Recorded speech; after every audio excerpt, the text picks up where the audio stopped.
Hello, what is up guys? Eman from Peso Smart PH here. Welcome sa panibagong episode. Shout out to all the podcast listeners as well. I appreciate you all. Today, let's discuss LTG, LT Group Incorporated. And before we get started, I just want to let you know that yung information dito sa video na to, sa episode na to, is not financial advice. Make sure that you do your own research first before buying any kind of asset. Then, shout out nga pala kay NGA Junior. Nag-comment siya, sabi niya, kindly review the LTG for dividends. Thanks. So, ngayon, full-on company and stock review tayo, hindi lang yung dividends. Let's get started with the background of LT Group Incorporated. The company was incorporated back on May 25, 1937 as the Manila Wine Merchants Incorporated. So, almost 100 years na nag-exist yung company, sa sobrang tagal na. They changed the corporate name to Asian Pacific Equity Corporation on September 22, 1995. So, that was the year that I was born. But September 22, hindi pa ako tao. And became a holding company. On November 10, 1999, the company became Tanduay Holdings Incorporated, or THI. And finally, on September 28, 2012, the company changed its name to the LT Group Incorporated. And then here are some subsidiaries of the LT Group. I'm pretty sure that you're familiar with these companies: Tanduay Distillers Incorporated, Asia Brewery Incorporated, Fortune Tobacco Corporation, Philippine National Bank, listed din yan sa Philippine Stock Exchange, PNB yung kanyang stock ticker. Then we have Saturn Holdings Incorporated, Paramount Land Equities, Eton Properties Incorporated. The next one, let's check yung leadership dito sa LTG. And as you all know, yung LT naman is Lucio Tan. Yun yung ibig sabihin. So, si Lucio C. Tan Sr. Currently, he is 87 years old. He is the chairman and CEO of LT Group, LTG, and Philippine Airlines, or PAL. He is a graduate of Chemical Engineering at Far East University, where he mopped floors to put himself through college. So, talagang rags to riches. In 1982, Tan established Asia Brewery, now a subsidiary of the LT Group. The brewery was the only one then to compete with the market leader, San Miguel. And ngayon, dalawang titans na yan sa industry. Yung kanyang net worth today is around $2 billion, 112.7 billion pesos. That's crazy. Next up, let's check yung price data ng LT Group. So, na-list itong stock na to sa PSE back nung November 7, 1947. So, matagal-tagal na rin. And if bibili kayo, yung board lot nito is 100. And yung market capitalization, currently 91.5 billion pesos. Outstanding shares is at 10.8 billion.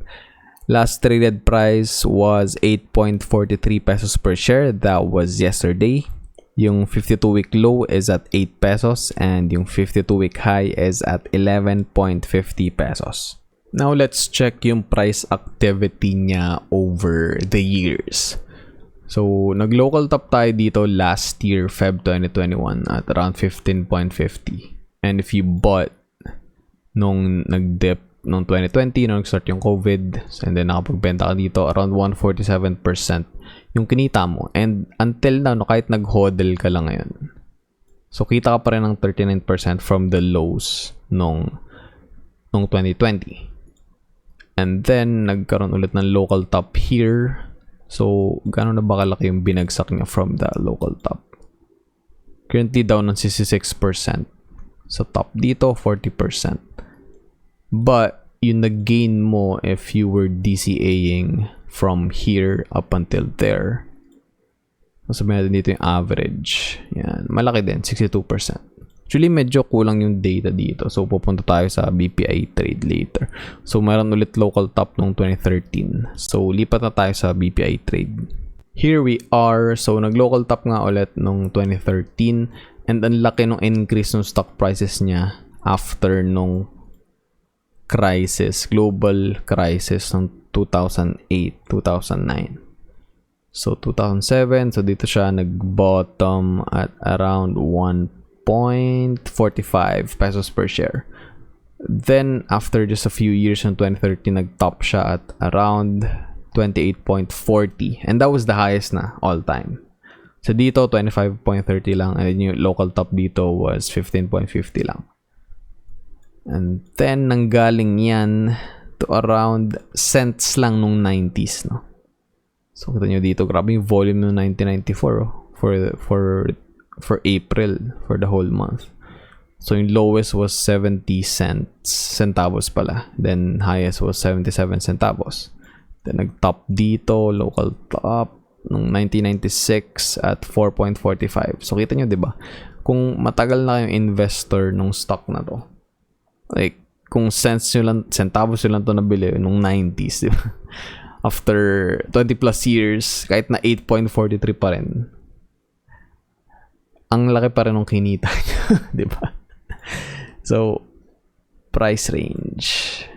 Wait, what the hell? So, kung dito kayo sa 0.82, bumili. Kita kayo ng 925%. So, 10x. 10x, no? I mean, yeah, matagal. Almost 30 years actually. Matagal talaga siya. But, patience lang talaga and tiwala dun sa company. And kita nyo yung volume previously, diba? Halos wala nagte-trade. Like, look at that. And then here, grabe na yung volume. Grabe kataas ng volume. I mean, monthly candles to. So, mataas talaga siya. But, diba, kita nyo. After 2011, yan. Diyan na nag-ramp up yung trading ng LTG. And dito rin kasi sila naging, kumbaga, naging LT group na. Ito sa decade na to from 2010 to 2020. So, iba rin talaga yung diba? Yung parang brand recognition for the company kasi nilagay mo, yung in-stamp mo dun yung pangalan ni Lucio Tan. So, yeah. Grabe, 925%. And if ever man dito ka bumili no 2010 after around may 2012 no 2012 here 127% pa rin yung kinita mo. So PCA DCA lang talaga din sa mga big companies na nagbibigay ng dividends kahit papaano consistently, and yeah, ma-enjoy mo pa rin yung mga capital gains in the future. Okay, moving forward. Ito yung dividends sila from 2014. And I believe since 2010, consistent naman sila nagbibigay ng dividends. But yung data na available sa BPI Trade is from 2014 lang. Kita nyo naman dito, ang daming special and meron laging regular na dividend payments. And ngayong 2022 nga, naka-3 na silang bigay ng dividends. And then, noong 2021, 4 na beses sila nagbigay. Since 2020, 4 na beses sila nagbibigay ng dividends per year. And if they will follow that trend, then probably by December, 4th quarter ng 2022, magbibigay ulit sila ng dividends. And actually, medyo naging weird nga yung LTG stock last year. Kasi medyo nag-plummet yung prices niya nung, I think, I'm not sure kung 2nd quarter ng 2021 or 3rd quarter ng 2021, nag-report sila ng net losses for just 1 quarter. Kasi kumita pa rin naman sila for the whole year and almost na-match nila yung kinita nung 2021, a year after. And ito yung dividend sila from 2017 to 2021. Hindi ganun kataas yung yield from 2017 to 2019. Na nag-ramp up or tumaas yung dividend yield nila noong 2020 and 2021 kasi nga 4 times na sila nagbigay in just a span of 1 year. yung payout ratio is tumaas din from just around 15% noong 2017 to 2019, naging 42% to 2020 and 58% last year.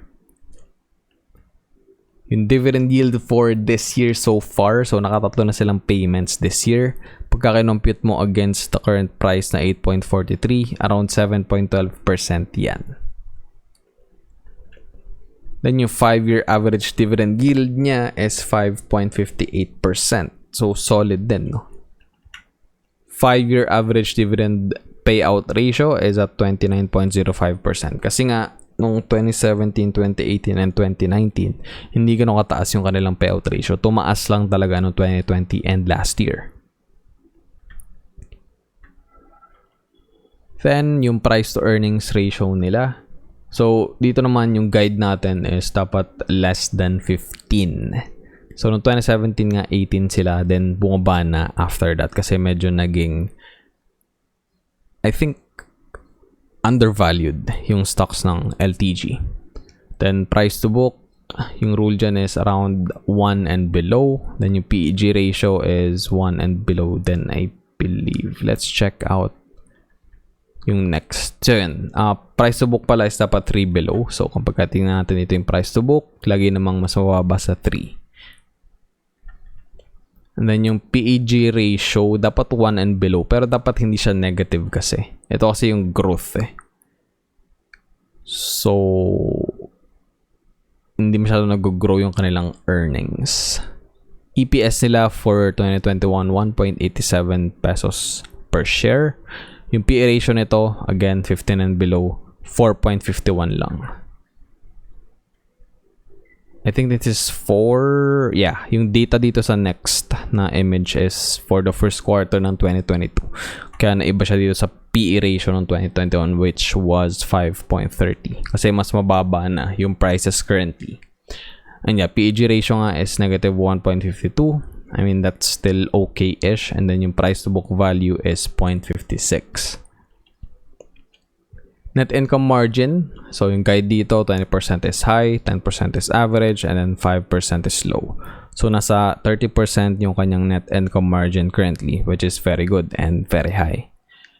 Then, yung net income margin plus dividend yield divided by PB ratio, 10 and above yung ideal number dyan, and they're way above that number, 66.28.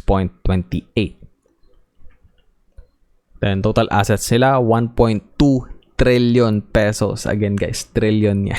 That's a crazy amount of money. Well, hindi naman yan lahat cash lang, no? But yeah, assets yan.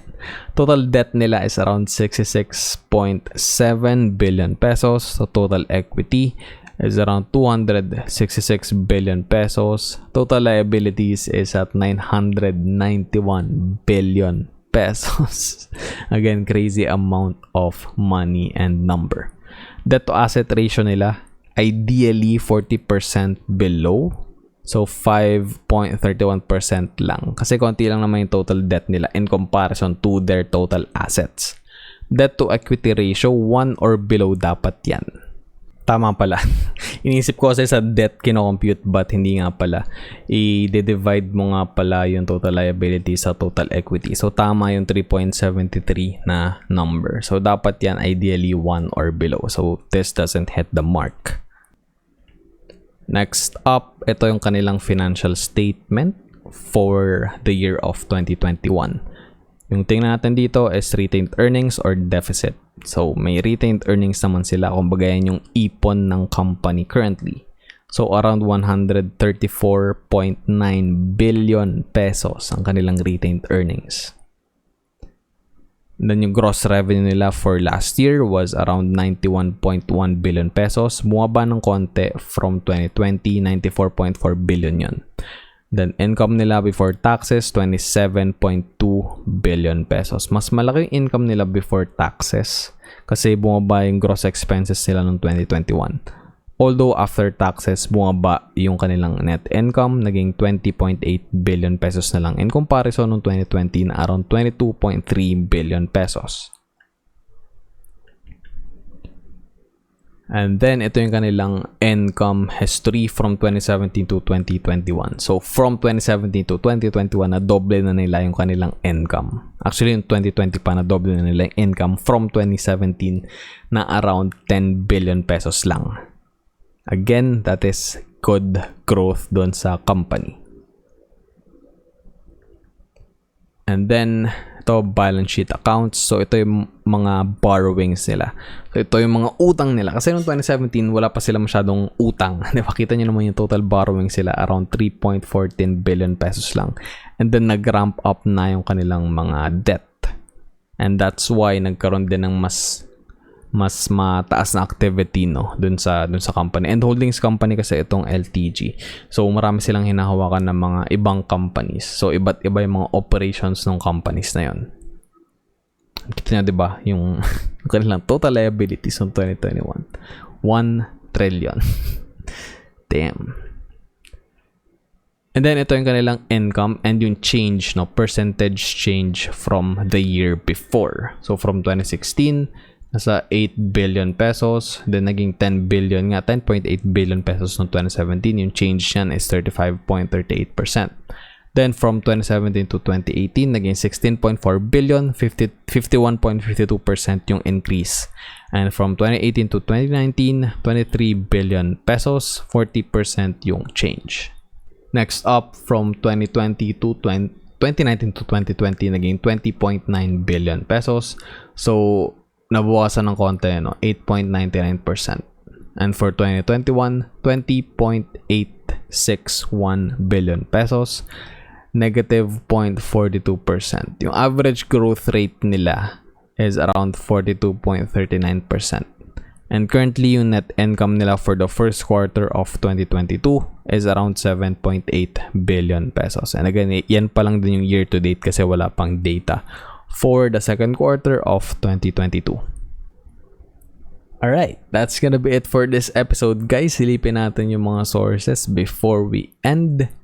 We have PSC Edge, BPI Trade, and TradingView. Lahat ng mga links is matatagpuan sa description sa baba. So yun, end na natin yung episode here, guys. Sana may natutunan kayo, and if umabot kayo at the end of this video, thank you very much. I appreciate you. If natiripan nyo yung content ko, give this video a thumbs up. And if hindi nyo naman nagustuhan, then give this video a thumbs down. If you're new to the channel, click the subscribe button and ring the notification bell para wala kang ma-miss out sa mga uploads ko every single day. You may follow me sa mga social media platforms ko. I'm on TikTok, Facebook, Instagram, and Twitter at emanpsph. Another way to support the channel is through the YouTube membership. Meron link dyan sa description sa baba if you want to know more about it. And then, meron din ako mga links, affiliate links, if may mga bibilin kayo sa Lazada or sa Shopee. And in that small way, nakakatulong din yun ng konti dito sa channel. Thanks again for watching and listening, everyone. Stay safe. I'll see you on the next episode. Always remember, be Peso Smart.